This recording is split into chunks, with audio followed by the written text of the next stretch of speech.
마틴 로이드 존스 박사는 회개가 거듭난 생명의 첫 번째 호흡이다 라고 말했습니다.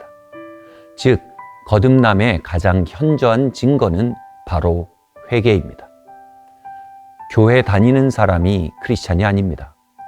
교적부에 이름 오른 사람이 크리스찬이 아닙니다. 거듭난 사람이 크리스찬입니다. 즉, 말씀과 성령으로 속사람이 새로 태어난 사람, 그들이 바로 크리스찬입니다. 그리고 그 속생명이 우리 안에 진정으로 태어나면 호흡과 같이 회개가 터지기 마련입니다. 속생명은 영적 차원을 인식하는 생명입니다. 다시 말해, 그전에 감지하지 못하던 영적 차원을 감지하기 시작하는 생명입니다.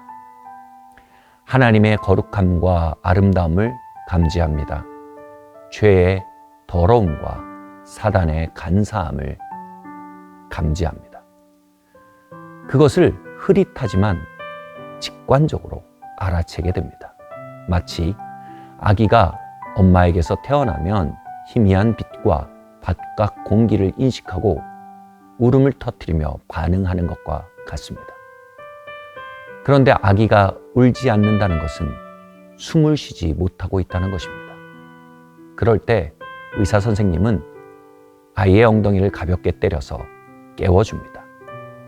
그러면 아이가 첫 호흡을 들이키고 크게 울기 시작합니다. 그래야 정상적인 성장이 가능한 아기가 됩니다. 이것이 영적 생명에게도 동일하게 적용됩니다. 말씀과 성령으로 우리 안에 거듭난 생명이 태어나면 숨을 쉬게 해야 합니다. 회개가 터지게 해주어야 합니다. 저는 청소년기 말씀과 성령으로 거듭남을 경험했습니다. 그러나 죄를 회개하고 하나님을 경외하며 찾는 심령은 그 호흡은 아주 미미했습니다. 그러던 중 하나님은 긍휼로 저의 엉덩이를 때려주셨습니다. 삶에 큰 어려움이 찾아온 것입니다. 그리고 저는 무엇에 이끌린 듯 기도원을 찾아갔습니다. 그곳에서 강사 목사님이 회개하고 죄를 토해낼 것에 대해 강력하게 설교하셨습니다. 회개만이 살 길이다 라는 것이었습니다. 저는 심리적으로 거부감을 느꼈습니다. 그런데 제 속 깊은 곳에 있는 생명 안에서 통회가 일어나기 시작했습니다. 그리고 2시간, 3시간 동안 통회하기 시작했습니다. 죄를 토해내기 시작했습니다. 죄에 대한 고통이 돌아왔습니다. 하나님의 엄위하심에 대한 감각이 돌아왔습니다. 그리고 보혈의 자비에 대한 감사가 돌아왔습니다. 처음인 것처럼 제 속생명이 숨을 쉬기 시작했습니다. 저는 거듭났지만 회개하지 못하고 인큐베이터에서 인공호흡기로 숨을 쉬고 있는 아기와 같았습니다. 그러나 회개하고 죄를 토하자 이제 저의 영이 정상적으로 움직이기 시작했습니다. 이 일은 제 인생의 가장 큰 축복 중 하나였습니다. 이처럼 하나님은 당신의 택하신 자녀들을 반드시 회개시키십니다.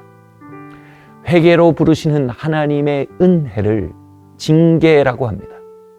성경은 징계가 없으면 사생자라고 했습니다. 하나님은 사랑하신 자들을 징계하며 회개로 부르십니다.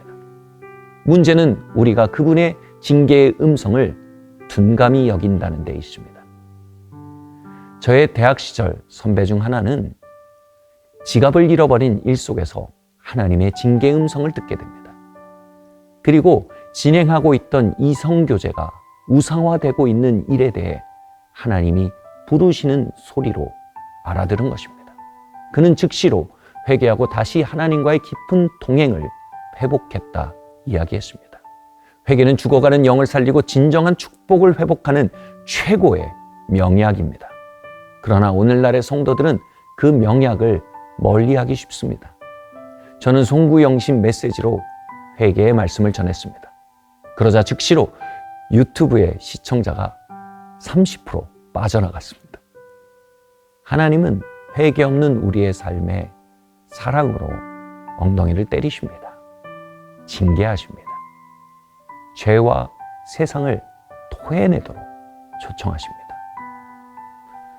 그것은 새로운 삶의 시작이며 진정한 새해의 시작입니다. 혹시 하나님의 징계 가운데 계시면서도 마음을 굳게 하고 계시진 않습니까? 회개의 요청에서 도망치고 계시진 않으십니까? 회개의 영을 구합시다. 죄와 세상을 토하게 하시는 최고의 축복을 받으며 새해를 시작합시다.